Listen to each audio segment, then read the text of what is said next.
రేపు నీ ఇంటి వరకు కూడా వచ్చే ఆస్కారం ఉంది. నీ ఇంట్లో ఉన్నటువంటి పిల్లలను కూడా అది అంటుకునే ఆస్కారం ఉంది.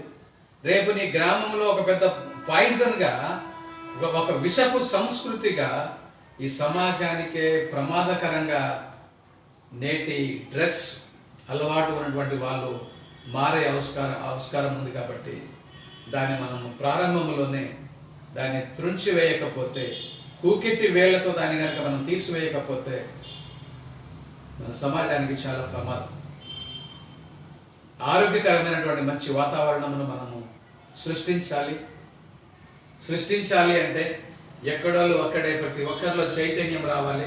ప్రతి ఒక్కరిలో చైతన్యం వచ్చి అవేర్నెస్ ప్రోగ్రామ్, అవగాహన కార్యక్రమాలు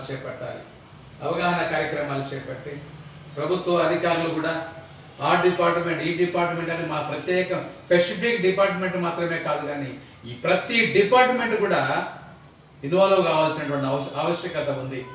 ఎక్కడో అక్కడే వారి కార్యాలయాలలో ఈ యొక్క మరి డ్రగ్స్ పైన అవగాహన కార్యక్రమాలు చేపట్టి సమాజానికి మరి మీడియా ద్వారా, ప్రెస్ మీడియా ద్వారా, ఎలక్ట్రానిక్ మీడియా ద్వారా సమాచారం బయటికి పంపించవలసినటువంటి ఆవశ్యకత ఎంతైనా ఉంది. ఆ యొక్క ప్రమాదమును కనుక మనం సమాజానికి తెలియపరచకపోతే అది అనేకులకు ప్రమాదకరంగా మారుతుంది.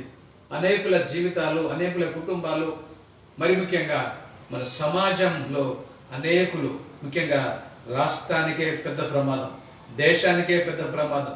ఈరోజు మరి లైంగిక దాడులకు పాల్పడుతున్నటువంటి వాళ్ళు, ఇదే డ్రగ్స్ తీసుకుంటున్నటువంటి వాళ్ళే ఉగ్రవాదులుగా మారుతూ ఉన్నారు. రేపు ఉగ్రవాదులుగా మారే ప్రమాదం కూడా ఉంది. ఎందుకంటే వారు తీసుకుంటున్నటువంటి ఆ యొక్క డ్రగ్స్ ఆ మత్తులో ఉన్నప్పుడు అసలు వాళ్ళు ఏం చేస్తుందో వారికి తెలియదు, వాళ్ళు ఎక్కడికి వెళ్తుండ్రో వారికి తెలియదు. వాళ్ళు నడుస్తూ ఉన్నప్పుడు అసలు వాళ్ళు రోడ్డు మీద పోతున్నారా, లేకుంటే ఏదైనా బండి ఎదురుగా వస్తుందా అనే సోయి కూడా లేకుండా అంత మత్తులో యువత జోగుతా ఉంది.